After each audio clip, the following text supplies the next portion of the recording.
right, coming to you all the way from County 002, that is Kwale County. And today's episode of Her Say is going to be a little bit different because then, aside from talking about the guests and where they come from and what it is that they are doing, we are going to focus on the Mashujaa Day celebrations. We're honored to have Honorable Ummi Bashir, CBS, who is the Principal Secretary in the State Department for Culture and Heritage in the Ministry of Gender, Culture, Arts and Heritage, of course, in this republic, or the beautiful Republic of Kenya. Perhaps not a new face to you, but a lady who's, gone to levels of making sure that we get the most and the best of our heritage. And that is the story that she brings us today, even as we get to celebrate our heroes that is come tomorrow. Mashujaa, thank you so much for creating time. Nikwambie karibu Kwale. So here we are, and of course in that celebratory mood, and we're thinking about our heroes. Just how different is it this time round compared to the previous time that we held the Mashujaa Day celebrations? So previously the heroes would not get medals, they would not get certificates, there would be no rigorous vetting. So it would be who knows who, that's how it used to be. But then we're doing things differently, where we put the advert in the newspaper, and you get all Kenyans to apply. So if I think that you're a hero, I nominate you, and then there'll be calls for objection. Call for objection basically means you go and now counter. If I nominated you, probably there's some sort of integrity issues with you. So now again, you put it back to the public and they decide. So it is there's a vetting committee that decides on that. That aside, this year we are trying our best to activate the fund, the Heroes Fund, that has been inactive since the Act came into place, that is the year 2014. And the purpose of this fund is to empower the heroes so that they can get resources and support, especially the sports heroes, the Mau Mau veterans and their families. So what we are trying to do is push Treasury and activate this fund so that there are resources in place. Now, aside from that, our heroes have been there, but it came about as Kenyatta Day. Right. What we knew as Kenyatta Day finally changed to what now becomes Mashujaa Day. And Mashujaa Day is all about our heroes, the likes of Paul Ngei, right, the likes of Achieng Oneko and Bildad Kagia, Dedan Kimathi, and the likes, Tom Mboya. But now times are changing. Our children, our generation seems to be moving away from that, and their heroes are different people. Their role models are different people. So we're trying as much as possible in the State Department of Culture, Arts and Heritage to inculcate that in the girl child, to inculcate that in the woman in the bottom of the pyramid. We have what we call the Ushanga. The Ushanga is a bead making process and an initiative under the department, where it's basically the beads I'm wearing. They're done by our women. And there are 10 Ushanga counties who we support. Like Kipia, Garissa, and Elgeyo Marakwet joined the counties. There were 7 initially, but last year we added them to be 10, so that we can get to a more wider scale in supporting our women. Where I come from, our Gia County is a county that usually puts men on a pedestal, and the women are normally forgotten. So they have the maslaha system. The maslaha system that decides when a girl is raped, a criminal matter is in place, and men get to sit under a tree and decide on behalf of the girl, the victim, the mother, what to do, where the money will go. Like whoever the suspect or the perpetrator would bring 3 goats or 10 goats, and this would go to the man's family and the girl's family, the male, the fathers, the uncles, the brothers, and the mother and the victim, who's the girl, would not be. So it's really sad, but maslaha has been used initially in the past, but now the criminal aspect of it is being misused, where I encourage girls to go to court, families to go to court and not settle things under a tree. Now back to the State Department of Culture, Arts and Heritage. We have the women in Lamu. They do these beautiful, beautiful kofias. The kofias usually are mistaken to be done by men. Right. They're actually sewn by the ladies. And it takes them close to 5 months, 4 months to finish one kofia because it's handmade. Yeah, so at the end of the day, the broker or the man will come to Nairobi, sell it for 45 to 50,000 Kenya shillings, while she gets 5,000 to 6,000 Kenya shillings. So it is time for our women to wake up and join these cooperatives that we have across the country. And we work with the county governments to ensure that we support these women, that we protect them so that they make a livelihood, they have food on their table, and we implement the bottom-up economic transformation agenda. Beautiful. Definitely you sitting under the heritage space, just how then does this get to influence the element of recognition of our heroes? So we try to balance it out. You see, there are different categories in the Heroes Act. The first schedule talks about 14 categories, whereby we have environmentalists, we have human rights heroes, we have sports heroes, we have philanthropists, we have statesmanship, we have education like researchers, we have indigenous and cultural heroes, and so on. So out of this, we make sure that we observe the two-third gender rule, always. So we always put that at the back of our mind because the National Heroes Council is a saga under the State Department of Culture, Arts and Heritage. And being at the helm of the State Department, I always tend to lean towards the women. And I think it's a good thing when women are given such positions. And at the end of the day, when we give the call of no objections back to the communities, they always tend to go more for ladies, funny enough. So we balance it out. And the woman is not at the losing end. Always we're at the winning end of this equation when it comes to awarding our heroes. Yeah. Right, so here we are and we're in Kwale County. How unique for the people of Kwale this time round? Yeah, you know, the good thing about going round to the counties is that we develop and we empower different people in different counties. Last year, Mashujaa, we were in Kericho County. And the women there were telling me they have made so many cells from the Kamba carvings, the Kisi soapstones, the products that they make, and even the Ushanga. What happens is when you come to those counties, you leave money there, be it the hotel industry, be it the restaurants, be it the tuk-tuk, like Kwale where we are, the tuk-tuk business is booming because now people are getting money. And imagine going to a place like Turkana and having Mashujaa Day there. It will be epic because it was not there before in the sense that it's thanks to devolution. Devolution is what is making things change. And for us as a State Department, we have the museums. We have 35 museums and 401 sites and monuments across the country. So we try as much as possible to employ ladies so that they can make a living out of, for themselves. The curators in most of these museums are ladies, like the one in Malindi. We have the one in Mombasa for Jesus. We have ladies, so we try to empower them.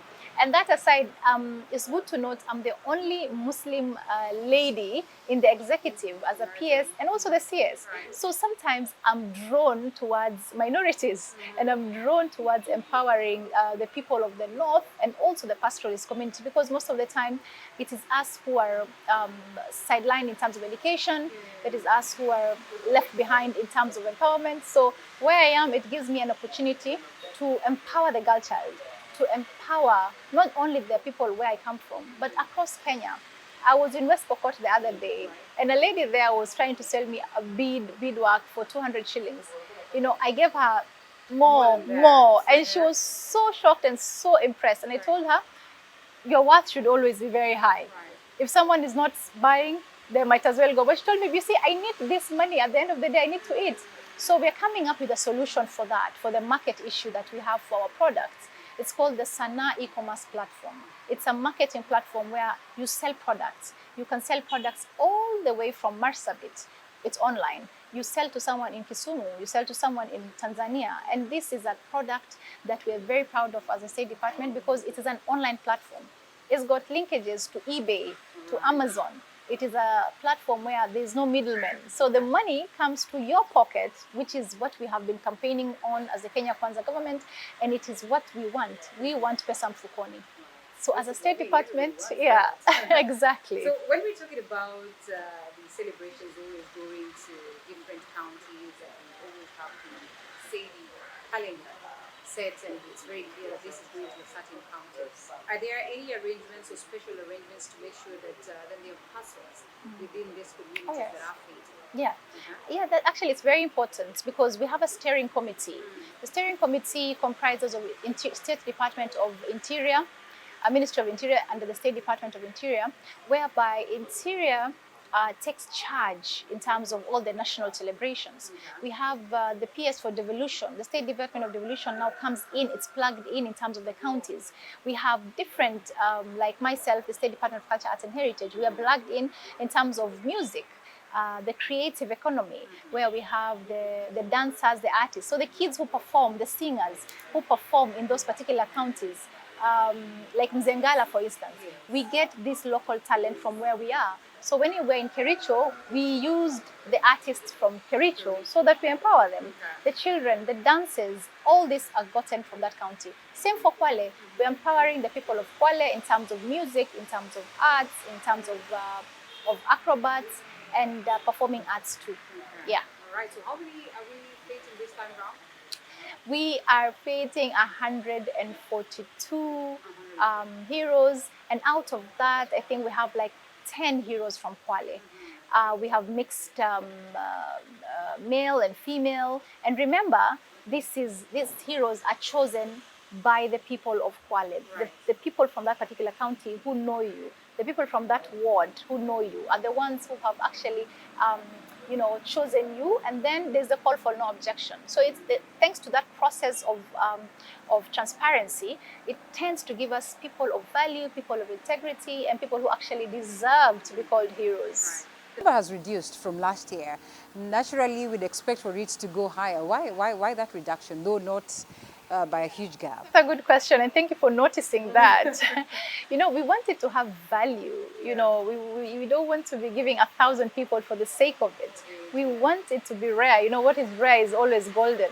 So we're trying for it to be to reduce the number so that there's value addition to it. So that by next year, if we come back to 130, it's nothing to do with favorism or anything. It's more to do with the unique substance. Okay, so here we are, and we are talking about heritage, we're talking about culture, and how we get to build that, and how we get to synchronize all this for the benefit of the country. How then do you suppose that, the culture and heritage aspect plays to the element of recognizing the heroes, and in terms of how the three would then sink in to make sure that then we have a best of society? Yeah. So first of all, it is important that we inculcate patriotism in our children from a young age. And we do this through our cultures and practicing our local dialect, and especially speaking Kiswahili to our children. Our culture is our identity. If we have no culture, we have failed as a society. People come to our country to celebrate and learn our cultures, eat our foods and see our gastronomy. If it's about 7-star hotels, they can go to Dubai, they can go to Miami, but they come here for the cultural aspect of it, to dance with the Maasai, to eat our fish in Kisumu, to come to the Swahili side of Mombasa and taste the cuisines and so on. So what we try to do as a State Department is inculcate an aspect of pride in our children and also Kenyans. That's why during the national celebration periods and days, we are at the center of it. Mashujaa Day, Jamhuri Day, when it comes to music, it is us. When it comes to choosing and picking the heroes, it is us. But you see, it is a one government approach. So it is a plug and play, where the Ministry of Interior comes in, devolution comes in, water, lands, because infrastructural development is what the counties are benefiting from all this. The stadiums are constructed, they're refurbished. Places where we never thought this would happen, like northern Kenya. We're hopeful that one day we will have Mashujaa Day in Mandera County, for instance. Right. It's part of Kenya, right? Mm-hmm. So the fact that we're in Kwale, it's historic and it's epic. And the governor the other day, I was with her and she was very excited about it, about tomorrow being the Eat Day. And she's been planning, and we've been working together with her as a steering committee. So for us, the heritage side, the art side, the culture side, all this, we nurture it through partnerships, with the county governments, development partners, and also showcasing through exhibitions. Yeah, showcasing through exhibitions and taking our women all the way internationally. We took them to Berlin the other day to showcase in the Burgerfest cultural festival, to sell their products in the Paris Olympics. We took them there. We took them to Dubai. You know, we are thinking of a big dream of our women being empowered, not just locally, but also internationally. Beautiful. And when you speak about that, and I know most of the heroes then would want to understand what next after that, how much more do I get to benefit beyond this? Now, when you speak about such programs, then it is something that is actually worth celebrating. So that's a recognition, as well as, you know, individuals that will probably feel like they are, you know, lesser known in terms of their being cultural heroes and all that. What are you doing to make sure that, like you say, everybody else is incorporated and they are well aware of what it takes to be incorporated? Yeah. So, say for instance, you have been awarded a hero for indigenous cultural practices. Yeah. This gives you an opportunity of accessing all our centers, like the Huduma centers. You have the national museums, the parks, the wildlife parks, and not pay as much as a normal any other person who's not a hero pays. We are now pushing that agenda in partnership and in conjunction with the other state departments, because we cannot do it alone.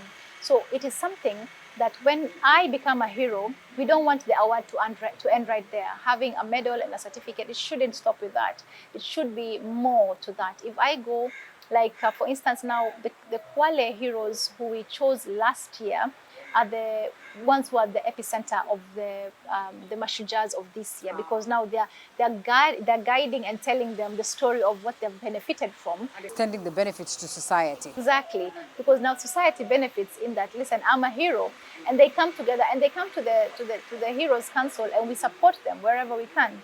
And what we are now pushing for, which is very important for us, is the fund. Once the fund is up and active, that is a place where now our heroes will benefit. Okay. All right, views. And so there's perhaps a form in which then there's documentation, and especially for those ones that are in the marginalized area. Oh yes, definitely. So what was happening before, they were just being written down on book and paper and going to the archives. What we're changing is our list of heroes. Since the National Heroes Council came into place 2 years ago, we're putting them on our website, and the years before. But you see, that needs serious vetting, because it was happening, there was no particular way that it was being done. But now that we're very transparent and in a more tech-savvy situation, we have now put all our heroes on the website. That is why we call for a call of no objection. And for that transparency to be there, we have no gaps in making mistakes. So when you're a hero, you are indeed a hero. So the theme for this year is Boma Langu, Nyumba Yangu, Mimi ni Shujaa. Yes, and our main focus is on our affordable housing aspect of the national government, which we are moving from. Last year it was health. Right. So we keep changing so that the whole of Kenya feels what we are doing as a national government. Beautiful. And what does the future look like? I know most of the Kenyans would say we probably have beautiful ideas that we can sell to government for them to understand how best we can feed our heroes and how best we can get to appreciate them. What does the future look like? What are the plans for making this process even better? And how can the views of the Kenyans be incorporated in that? Yeah, we're looking at a situation whereby a hero will walk into a room and they'll be recognized without even introducing themselves. The Uhuru Gardens, for instance, we have a hero square at the Uhuru Gardens, and once that is opened, you will find the names of our heroes. All these names will be there. So imagine your name being inscribed as a hero in the hero square at the Uhuru Gardens. That's historic and it's epic. And it's never happened before. So these are some of the future plans that we have. A card of sorts is also another thing, more like the DL, the driving license, your identity card, the Huduma number card, which will now have an aspect of different coloring in terms of what hero you are. So it encourages us. If I'm getting those kind of benefits, if I'm walking through a national park for free, if I'm going to visit the museum for free, I would love to become a hero like you. So it becomes a sense of, if you can become a hero, then I can become a hero. So you become a better Kenyan, more patriotic, more giving, more kind, and more of an environmental conservatist, so to speak. All right, as we come to a close, just how much are we investing or getting ourselves into the space of partnership, especially with, say, the cultural organizations, within and sometimes without. And I know you've spoken about even sending these women to Berlin or to Dubai just so they can explore. How much are we extending that in terms of even involving the private sector? Yeah, so we've had partnerships before. We've had Unilever partner with us in what we call the Kenyan dress. That was the year 2004. But as we speak, we have now gone further into deep partnerships, especially on cultural matters, with UNESCO. We have development partners. We have, what do you call it? We have the embassies themselves. We are having serious MOUs and agreements between ourselves and different embassies. So for especially the museum, we have exhibition exchange programs whereby the Oman, for instance, have a part of our museum where they exhibit and showcase the different cultures, and the same for us in the museums in Oman. So the same for cultural practices. So for us, our heroes don't just end here. Our women are also serious heroes in this world. Being a mother, being a breadwinner sometimes, looking for livelihoods and being at the top of your game is not an easy thing. So what we do is empower these women by giving them a platform to showcase and sell their products. Like right now at the Sekenani Gate in Narok County, we're coming up with a state-of-the-art curio mall where our women who sell the ushangas don't have to run after the tourists when it's raining, when it's sunny, and try to sell them through the van's window. But we're coming up with a state-of-the-art mall where there's a dignified environment for our women to sit down, sell, and the tourists can walk in, park their vans, come in, have a cup of tea, and buy the products and experience the Kenyan story of the Maasai women. Beautiful. Mheshimiwa, thank you so much for speaking to us. As we come to a close, I want you to look at that camera and speak to the Kenyans today. There's been this feeling that we don't celebrate our own as should be. There's been this feeling that those ones that are related to those ones that will be considered heroes do not get to enjoy the benefit of this. I had a sitting the last time with the daughter of fallen hero Dedan Kimathi. She says that sometimes she is not proud being associated with that name because, well, she does not get to enjoy much in terms of all that. Would you please speak to the Kenyans and assure them that moving forward, perhaps this feeling that our heroes are not being celebrated as should be is slowly becoming a game of the past? Our heroes are of utmost importance to us as a national government. The National Heroes Act of 2014 will support and ensure that the fund is activated, because without our heroes, without our Kenyan heritage and our story, we would not be celebrating Mashujaa Day today. And thanks to our past heroes, we as a State Department promise to ensure that the fund is activated so that relatives and family members of our past heroes who were celebrated in this country benefit.